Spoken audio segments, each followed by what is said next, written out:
Good morning. It is Wednesday, October 30th, and this is Michigan Mornings from Ave Maria Radio and the Ave Maria Radio app. I'm Matthew Handley. Coming up, Dr. Greg Popcak discusses raising Catholic children. But first, your local weather and this news.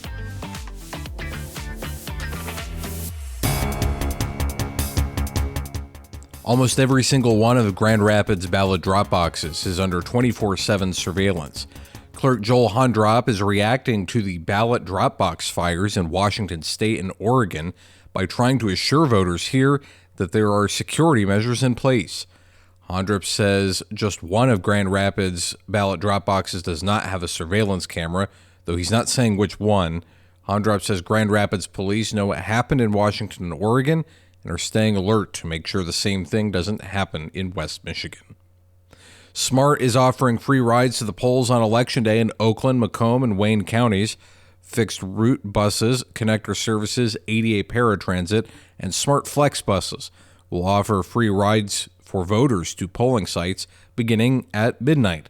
This is the second time SMART has offered free rides to the polls for an election day.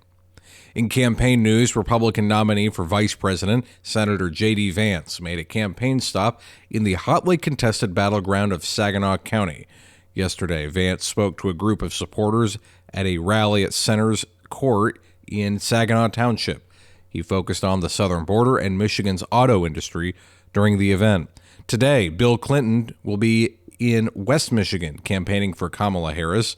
The former president will make campaign stops in Muskegon Heights, South Haven, and Benton Harbor. Two Republican state lawmakers are calling on the legislature to reimburse local EMS agencies for calls to state prisons. Representatives Jamie Green and David Preston sent a letter to House Appropriations Chair Angela Whitwer and Representative Amos O'Neill, chair of the Appropriations Subcommittee on Corrections, stating that the state should cover the millions of dollars owed to EMS agencies following WellPath's failure to pay for services rendered to inmates in 2023 and 2024. The letter reads in part, quote, "The situation ambulance providers are faced with now is continuing to operate without being paid. With loss of payment, there is a potential that the greater public could be at risk of receiving the service."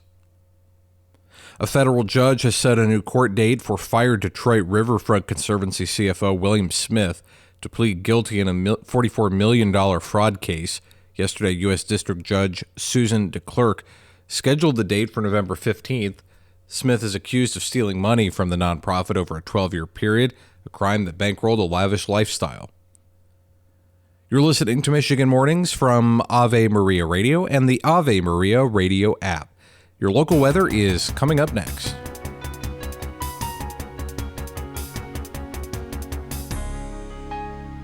Now this.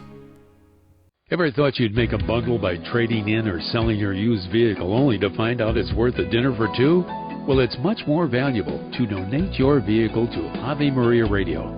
Thousands of Americans donate their vehicle each year. The donation to Ave Maria is easy, tax-deductible, and supports our efforts to evangelize. A year from now, will you remember that dinner or your gracious and selfless donation? Go to AveMariaRadio.net to find out more. That's AveMariaRadio.net. We will have mostly sunny skies today in the Motor City. It will be a bit breezy as well. Our high today will reach 80. Tonight will be mostly cloudy with lows around 62. Tomorrow we'll see some rain between 11 a.m. and 5 p.m. Our high will reach 74. Friday will be much cooler. We'll have mostly sunny skies and temperatures in the mid-50s. Saturday will be sunny with highs in the upper 50s. Right now in Detroit, it is 70 with fair skies. We'll have mostly sunny skies today in the Saginaw Valley. It will be a bit breezy as well. Our high today will reach 80. Tonight will be mostly cloudy with lows around 62. Tomorrow we'll see some rain come through the area and our high will reach 74. Friday will be much cooler. We'll have mostly sunny skies and temperatures will be in the lower 50s. Saturday will be sunny with highs in the upper 50s. Right now in Saginaw, it is 68 with fair skies.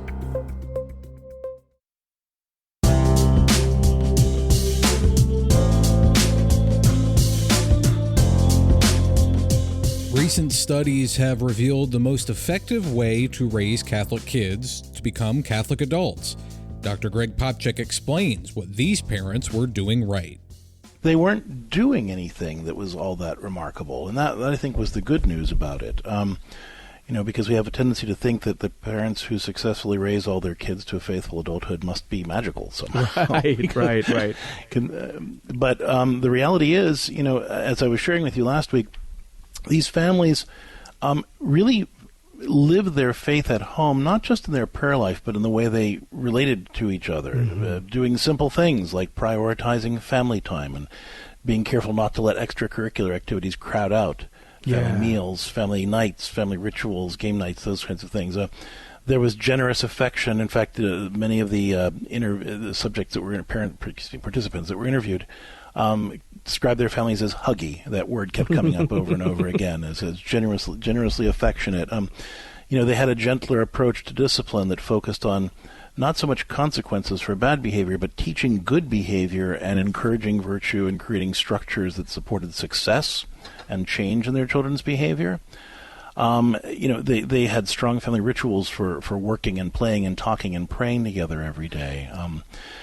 They focused on teaching good manners, both in and outside the home, and other similar things like this. We have about 12 different habits that make up what we call the liturgy of domestic church life. And it wasn't just that they did these things; it was that they were able to connect the dots so that their children saw that they were living differently. They were doing these things because this is how they were living out the gospel at home.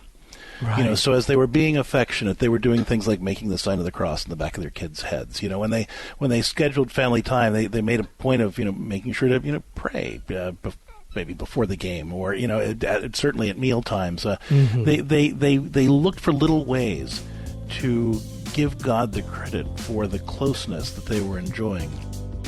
Catch Dr. Greg Popcak and his wife Lisa on More to Life weekdays at 10 a.m. on Ave Maria Radio.